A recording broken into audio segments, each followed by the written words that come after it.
Morning बच्चों। हम रोज की तरह आज भी विज्ञान का एक महत्वपूर्ण टॉपिक लेके आए हैं और ये सभी क्लासों में लगभग हम इसको पढ़ते हैं, चाहे वो छठी क्लास में है, 7वीं में है या 8वीं में है। और विज्ञान की दृष्टि से बहुत ही महत्वपूर्ण टॉपिक है, और चित्र भी आपके सामने है तो आप समझ पा रहे होंगे कि आज हमारा टॉपिक है जड़। जड़ और जड़ के प्रकार। हम देखते हैं कि जड़ क्या होता है, तो हम देखते हैं कि पौधे का एक ऐसा भाग होता है जो जमीन के अंदर होता है, जिसे हम देख नहीं सकते, जिसको हम जड़ कहते हैं। क्या कहते हैं?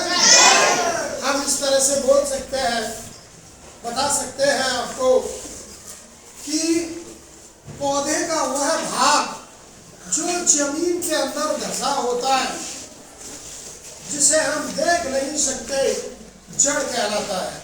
क्या कहलाता है? जड़ कहलाता है। और आपके मन में एक सवाल और होगा कि जड़ तो हमें पता चल गया कि जमीन के नीचे होता है। अब सवाल यह है कि जड़ कितने प्रकार का होता है, जड़ कितने प्रकार की होती है। तो मैं आपको बता दूं आपकी जानकारी के लिए कि जड़ 2 प्रकार की होती है। कितने प्रकार की होती है? 2।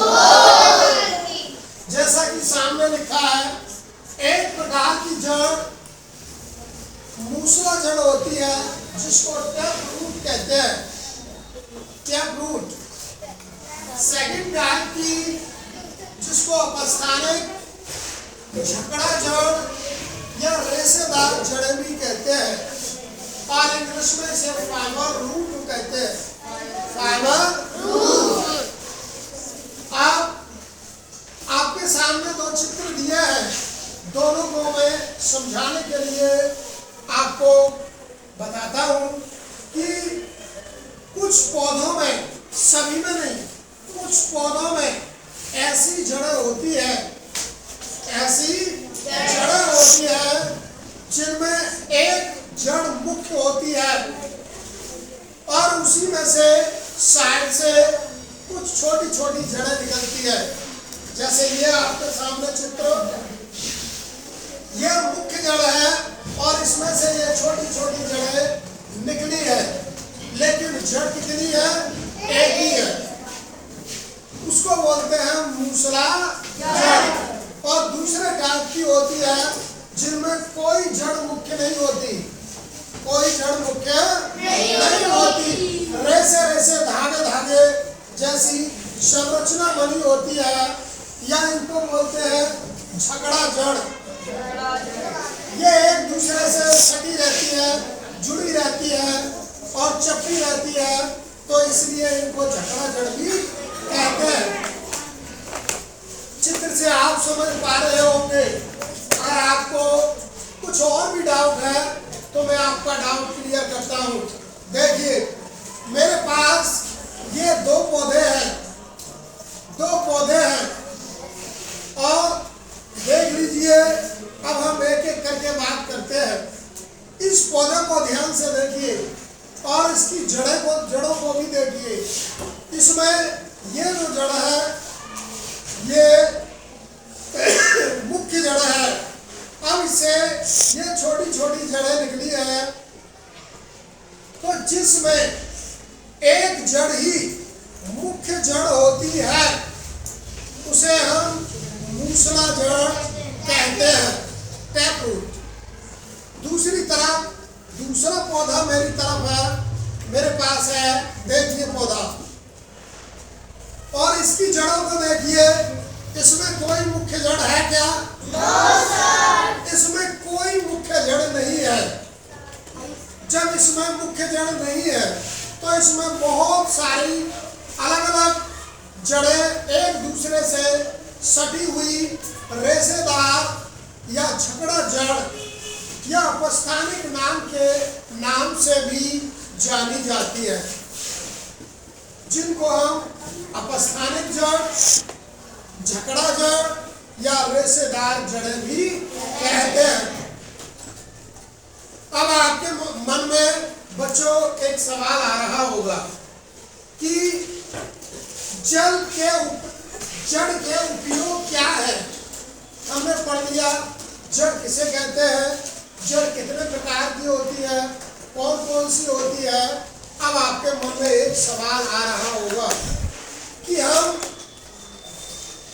जड़ क्यों पढ़ रहे हैं, जड़ का काम क्या है, जड़ का क्या काम है। तो मैं आपको बता दूं कि जड़ ही वह पौधे का भाग होता है जो पौधे के लिए जमीन से खनिज और जल को अवशोषित करके पौधे के विभिन्न भागों तक पहुंचाती है। जड़ की सहायता से ही पौधे खड़े हो सकते हैं, जड़ की सहायता से ही पौधे खड़े हो सकते हैं और जड़ की सहायता से ही पौधों को पोषण भी मिलता है। और जड़ ही ये तय करती है कि पौधा बड़ा होकर कैसा बनने वाला है। ये हम क्या पढ़ रहे हैं पता है आपको? जड़ के कार्य, जड़ के कार्य। ये कुछ कार्य है, मैं आपको बता दूं, लिख देता हूं, आप साथ साथ लिखते चलिए। नंबर 1 यहाँ लिख लीजिए, जड़ के कार्य, जड़ के कार्य। इंग्लिश वाले बच्चे भी लिख रहे हैं, जो इंग्लिश पढ़ते हैं वो भी बच्चे लिख रहे हैं, फंक्शंस ऑफ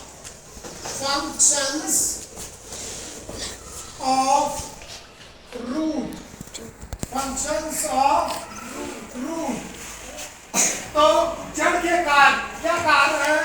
नंबर 1 पौधों को खड़ा रखती है, लिख लीजिए, पौधों को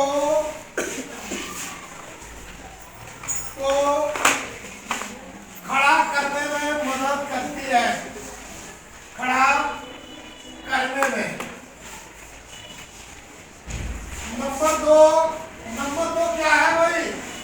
नंबर 2 है कि पौधों को जमीन से जल और अवशोषित प्रदान करती है, लिख लीजिए, मृदा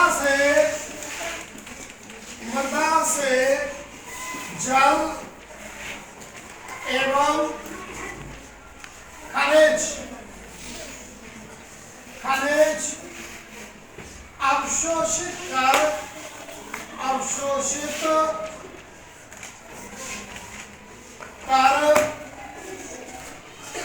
पौधे को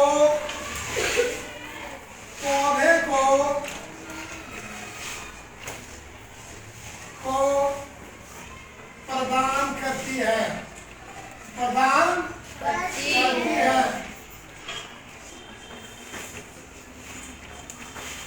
तो ये था टॉपिक, बहुत ही महत्वपूर्ण विज्ञान की दृष्टि से कि जड़ के कितने प्रकार होते हैं और जड़ के क्या क्या कार्य होते हैं।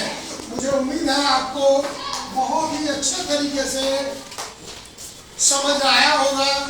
फिर तब तक हम कल हाजिर होते हैं एक नए टॉपिक के साथ।